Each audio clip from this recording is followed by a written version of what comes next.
Yo, what it do? It's your boy Stu with Grumpy Vet Photography. Couple things on my mental. I got some notes today too, just so I can make sure that I am somewhat staying on topic. I have had the privilege of working with some phenomenal talents, phenomenal people that have watched me grow. They've given me feedback. So I'm saying all this with sincere passion for others, so people that come behind me don't make the same mistakes.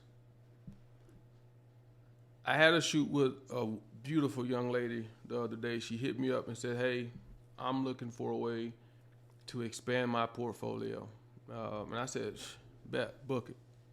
Right. So we meet, and before the camera even clicked, I'm talking. I'm trying to figure out what it is that she wants so I can deliver that look that she wants without a whole bunch of back and forth once the shoot is over. Because that is not the time to be asking your client what do they want their deliverables to look like. All that should have been squashed well before probably the first shutter was even closed. You shouldn't be having that conversation at that time. But there's a lot going on in the photography community where there are some inexperienced, some professional photographers, but they're inexperienced with dealing with people. Because I was one of them. I did the same thing, and so that's why I know what I'm talking about is somewhat true, and I'm trying to help those that follow me or that listen to this video. There is a true difference between a professional and someone with professionalism, right? And the issue with that becomes when you start collabing. Models, photographers, listen to me closely. If you're gonna collab, make sure it's done with intention. Don't just do it just to do it because you want to get free work from the model want to get free work from you. No, that's not how a collab should work. And if you listen to the word collab, it's a collaborative effort. They give you feedback, you give them feedback, you get dope images, they get dope images to build a brand, market, Instagram, Facebook, Black Planet. I just aged the hell out of myself. But it's a trade for trade. It's a 50-50 relationship. So I had the client that I talked to the other day, and I like to talk about the market. So I talk about, hey, what's been your experiences as a model here with other photographers, agencies, and I'm getting the same answers, and it's worrying me. Not a lot of them are happy. They're not happy. Agencies not paying models. Photographers that they're collabing with aren't asking their feedback. They're just taking images, posting images, not sharing what they got, or, and this is the whole basis of this video, or that work is not a priority. It's not. It's free to them. But the model, the client, they don't feel that way. They want to still be treated as a priority. They do, because I don't blame them. They've taken out their time in their schedule, went out and bought outfits, braved the elements, the heat, the cold, the wind, the sand, the cactus, the jakes, the Jake the snakes, the scorpion, all that, right?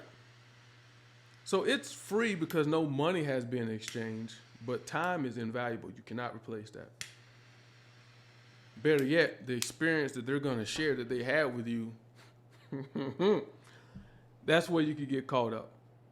Don't undermine and mistreat clients, photographers, clients that are, you feel like, are just collabs, right? They still are valued customers, because guess what? They're going to collab with you again, or better yet, they're going to refer people to work with you.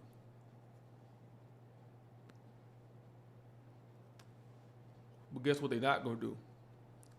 They're not going to refer nobody to come to you if you treated them like because you didn't value their time.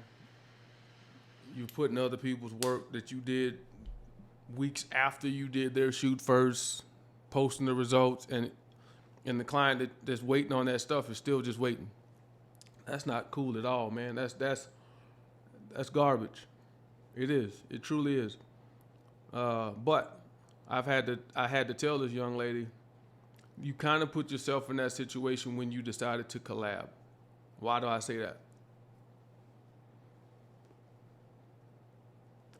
As a paying customer, if you're paying me to provide a service, my job is to provide that service and deliver that service. But if it's for free, I can get to it when I get to it. There's no rush. It's not a priority because it's not paid work. Does that make sense? That's the whole point that I was trying to make earlier in the year or last year when I was so disdained and so just not pleased with the whole collab efforts or situations or understandings. Because it's a lot. I mean, camera gear is expensive. It's expensive. Trying to find a location. Then models going out buying wardrobes. Then you got the whole expense of time when it comes to editing those images. Because when I collab, I'm still going the way I work. When I collab with somebody, I treat that shoot like it was a paid money in my account shoot. I do. I give the photos my full attention. I give the model my full attention. I go all out for my collabs. But I don't feel like that's wasted time and energy no more because now I collab with full intent. And before I collab with somebody, I ask them, why are we collabing? What is your intent to do with these images? What do you need the images for? Make sure you tag me. Make sure that da-da-da-da-da. I'm not going to post any images from this work that you don't give me permission to post, right? That's still courtesy. That's professionalism while still being a professional. That's the difference that I see with some of these hobbyists who call themselves wanting to become a professional photographer, but then they still going out with hobbyist traits. And that is destroying their reputation and the image of photographers here in my area. Now, what's going on in all the other cities and areas, I don't know, but I'm speaking about my experiences here in El Paso, Texas. There's a very beautiful market here. It's small. They all know one another, seems to be. So if you do one dirty, man, you may as well pack your shit for about 6 months until the shit rolls over and people start to forget about it and you can kind of recover. And there's some other grimy shit that, don't need to be talked about, but we know, because I've shot with enough models to know that when you are very professional, they're shocked. I'll put it that way. They're almost thrown off. When you're very professional, they're like, oh, you do that? Oh, you not going to sit here and watch me? You not going to ask me to take off? It's my choice? What? Oh, what? This is weird. So you get that. And it's unfortunate, man. It's unfortunate. And it goes both ways, though. I mean, I've been in some situations where,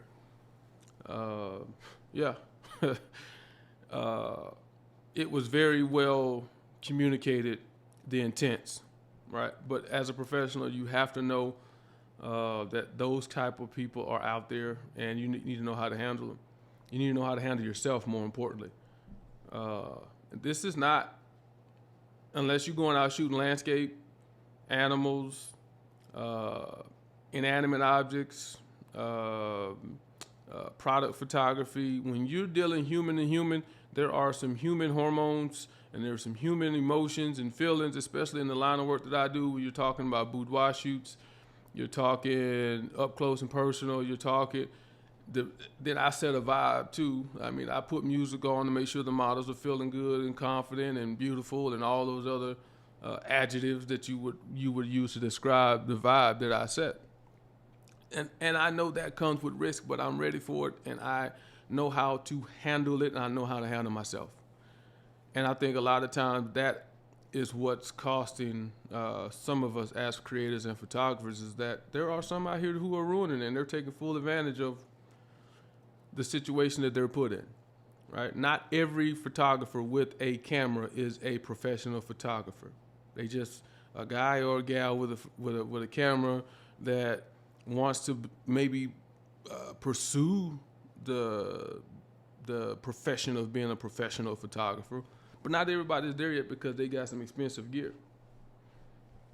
They're not, and it's up to the client to do their research too. And speaking of research, just to pivot a little bit, clients, when you hit up a photographer, make sure that you have 95% of what you need figured out. Other than photographer, do you have a slot this day? This is the day I'm thinking about shooting, and this is the location I'm thinking about. Don't call and say, "Hey, I want a session." And then now, as a photographer, I got to figure out what you want to wear, where we're doing it at, what time, what date. Have a hair, have a lot. All that should be figured out. All I should really have to do is show up with the camera to capture those moments, and have a good idea of what it is that you want to do. That way, I put mood boards together for my shoots. I don't know what everybody else is doing, but I put mood boards together. That way, I understand what the model wants. The model understands what it is that I want. And if there's some disconnect in that mood board, we talk about it. We take it out. Do you want color? Do you want black and white? Do you want to have this type of look? Do you want ultra sharp? Do you want kind of a grainy look? Man, you got to talk about that stuff. Or you're going to spend a lot of hours as a photographer editing and re-editing and resending and redoing a bunch of work. And then at the end of the day, the client's not happy. Ask me how I know all these things. I took my lumps in 2023, but I learned from them. That's the difference. I learned from them. I'm not going to keep repeating the same stuff. I learned from them. So I learned how to deal with people. And I think a lot of my HR experience being in the Army too as a 42 Alpha before I retired helped me understand the people aspect. The other half of my career as 11 Bravo infantryman, that helped me understand too a lot of little personal quirks of reading people's body language, reading people's emotions, and I can read that stuff before I even step into the room with the client. A lot of times, even through telephone calls, consultations, all that stuff, I can read it because it's just the way they talk. You can hear it. If they're not comfortable with you, you can hear it, and you need to try to figure out a way to get that confidence back, because it may not even be something you said. It could have been something you've done. Look at the time of day in which you're sending text messages, especially if you're a male and it's a female client, and if they're married, and you have to take all that stuff into consideration before you send out that text message, asking them where they want to shoot, what time, what they want to wear, or sending them a picture of what your inspiration is. Next thing you know, the husband pick up the phone or see the phone, and next thing you know, you got a ghost. Client ain't gonna show up because boyfriend, girlfriend, significant other has now told them you ain't shooting with that guy or that gal. It ain't happening. Ask me how I know. I'm telling you, you can mean all the good, most professional things in the world, but how it's perceived by the client or loved ones, parents, whoever, it could come off as a certain way, and you'll lose that client. You'll lose them. So I just want to wrap this up and just say, man, 2024 is looking real good for me so far. We're only a month in, but it's looking real good so far. I want to keep that momentum going. I really would like for you guys to get on here, shoot me some feedback, let me know how things are going. If you shot with me before, jump in them comments and throw some testimony out there, show everybody what your boy been doing, how the shoot went. But yeah, let's keep this ball rolling for 2024. It's your boy Stu, Grumpy Vet Photography. Book it.